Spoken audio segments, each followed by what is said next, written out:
Destiny's Gift by Natasha Anastasia Tarpley. Illustrated by Adjoa J. Burrowes. My favorite place in the world was Mrs. Wade's bookstore across the street from my house. Mrs. Wade knew everything there was to know about words, and I loved words.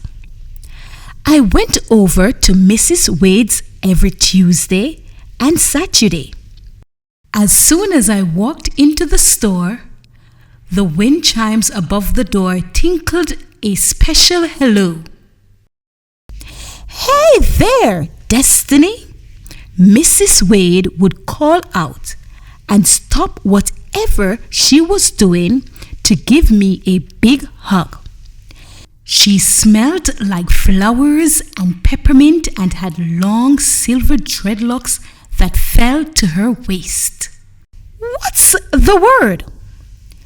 Mrs. Wade would ask. "Let's go find out," I would say. We'd rushed over to the big, thick dictionary Mrs. Wade kept on a pedestal in the store. I'd close my eyes, open the dictionary, and point. Whatever word my finger landed on was our word for the day. Mrs. Wade always helped me with words I didn't understand. We sounded out each word and picked it apart like a puzzle until I knew all there was to know about the word. I wrote down everything in my notebook, which I carried everywhere I went. When I wasn't writing words, I was reading them, gobbling them up from the pages of books as if they were candy. Mrs. Wade always gave me new books to read. She even introduced me to real authors who came to read their books at her store. I liked to talk to them because they loved words just like I did. That's how I decided I wanted to become a writer when I grew up. On Saturdays, Mama and Daddy let me stay at Mrs. Wade's until closing. I helped Mrs. Wade around the store. I watered the plants and fluffed the big comfy pillows where people could curl up and read on the floor. Then Mrs. Wade and I would put the new books on the shelves. Sometimes I'd open a book, stick my nose in between the pages, and take a big whiff. It smelled like ink and grass and the old clothes in my grandmother's closet. The crisp paper fell like autumn leaves between my fingers. The part I liked best about these Saturdays was the end of the day after all the customers had gone. Mrs. Wade would set up a tray with peppermint tea and butter cookies, the kind with a hole in the middle. We would drink our tea and pretend the butter cookies were diamond rings around our fingers. Then I would read to Mrs. Wade from my notebook. She'd listen to my stories and poems with her eyes closed. I'd imagine I was a famous author reading to a room full of people. Sometimes after I finished reading, Mrs. Wade would open her eyes and say, "Words are a very powerful gift." I wasn't sure what she meant, but I felt very important indeed. Then one Saturday, everything was different when I got to Mrs. Wade's store. Instead of talking to her customers or unpacking new books as usual, Mrs. Wade was reading a letter and looking very sad.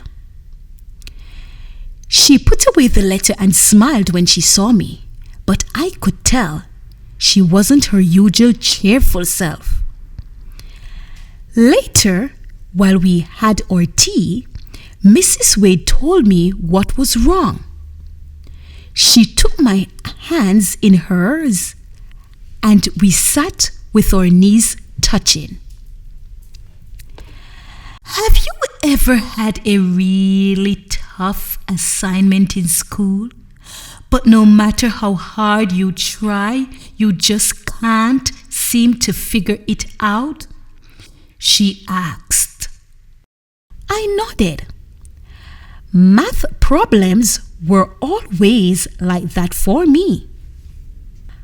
Well, I've been trying for a long time to figure out a way to keep the bookstore open, but I haven't had much luck, Mrs. Wade said, sighing.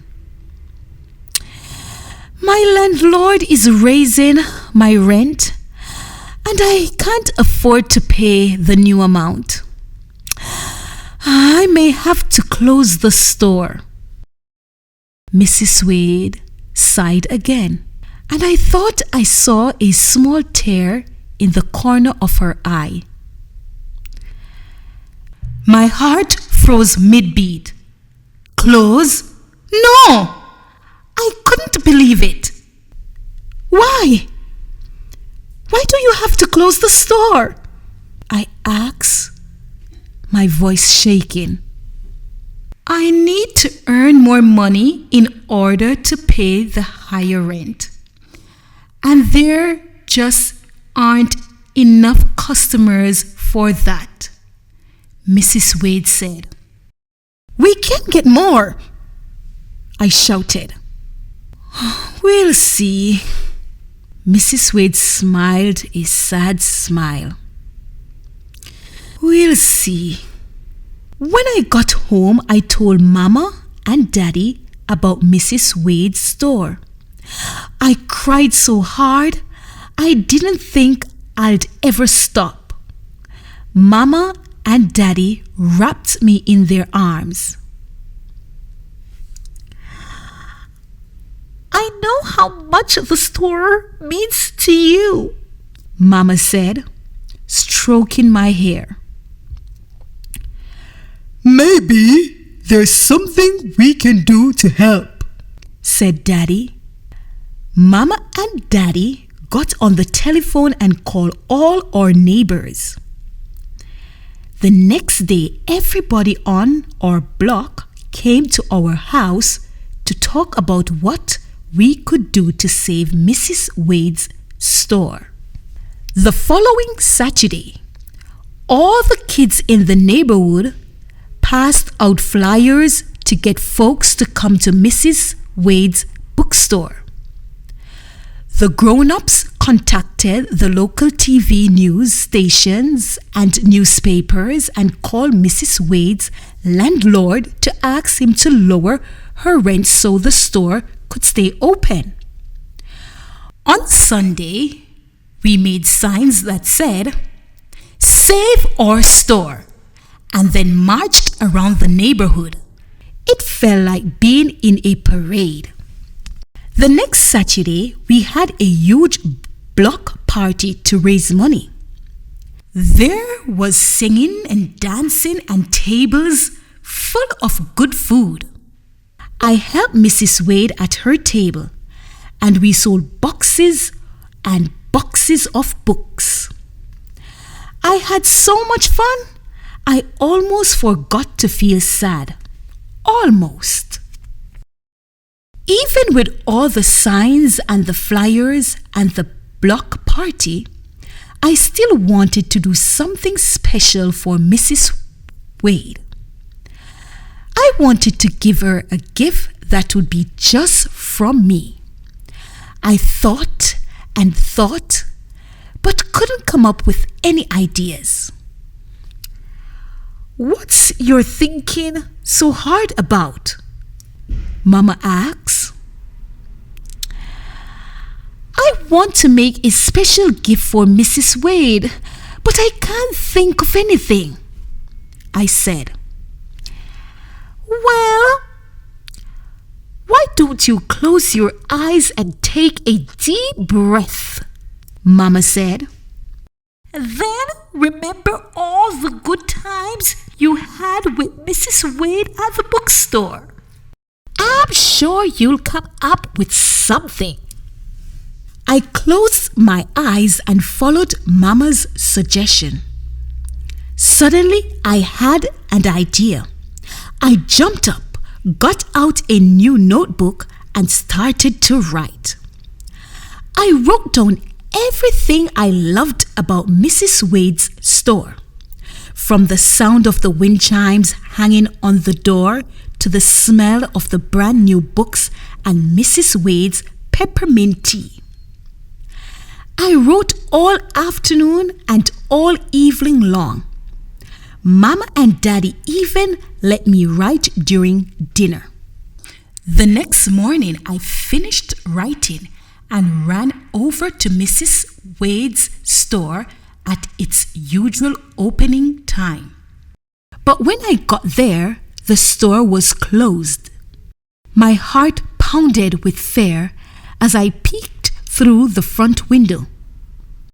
Could Mrs. Wade have closed the store without telling me? I was about to go home to tell Mama and Daddy when I heard Mrs. Wade's voice.